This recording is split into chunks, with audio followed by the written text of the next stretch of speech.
I ordered cotton and they sent me polyester. Now mistakes can happen, but the issue for me is this took me 3 months to resolve, so you can imagine I wasn't happy. Don't make the mistakes I did. Watch this for how to buy fabric online.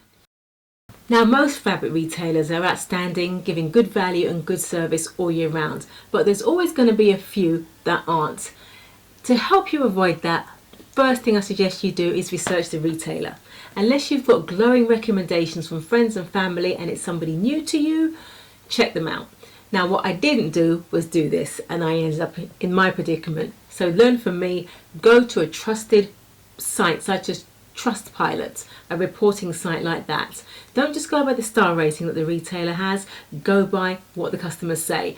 Find out if there's any errors, any issues that come up repeatedly. Find out how long they generally take to get resolved and how many things the customer had to do to get to resolution, and it will give you an idea of what to expect in the unlikely event something goes wrong for you. Another thing you can do also is familiarize yourself with fabrics. Nobody wants to be sewing the same fabrics that they used to day in, day out. There's going to be a time when you want to try something a little bit different, but get to know your fabrics so you can understand what you're going to expect when it gets shipped to you. Read the description with an informed mind.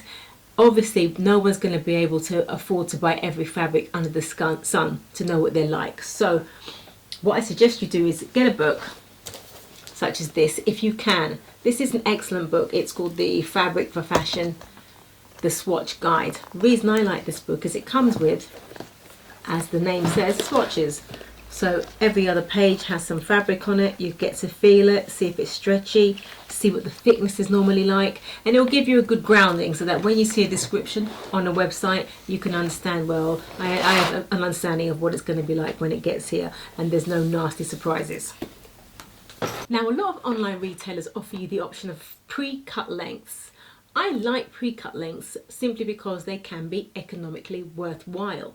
But as the name says, the length is already cut.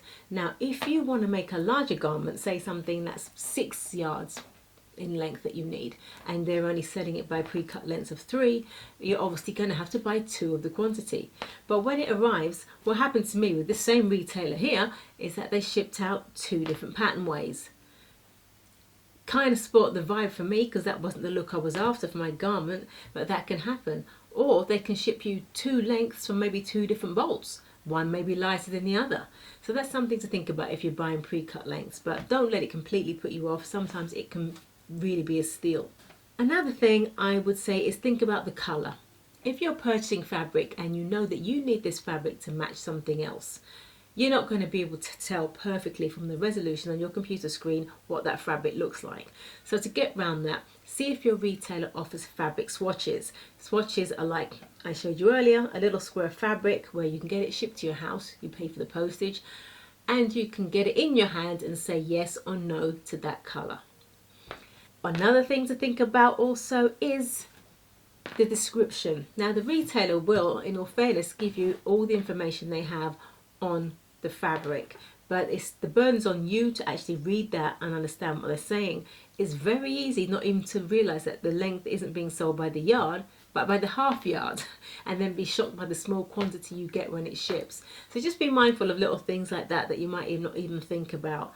And again, something may be well described as silk, and then you find out it's not really a silk in the traditional sense. It's a shiny, slippery polyester that's given that name colloquially. So be very careful in reading the descriptions given to you. If in doubt, email them, or if they're available, give them a ring. Now, with buying fabric online, obviously there's a burden of postage to be paid. Some retailers will give a ceiling on the amount you can buy, and then you'll get postage at that level for free, and some don't, but it's for you to factor in postage as a cost. Now, shopping for fabric online is something that many of us have to do because there's no fabric retailers near to us, so it becomes second nature. But if it's new to you, these are the things I want you to look at before you start spending your money, and then you can avoid any issues down the road. Now, of course, nobody's perfect and mistakes do happen. As in my case here, somebody probably wasn't paying attention, saw the word baby blue and just shipped me any old thing.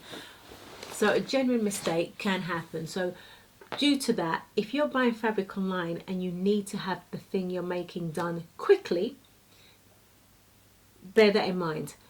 You may be better off going to a brick and mortar store. Only reason being, mistakes happen, they take time to rectify.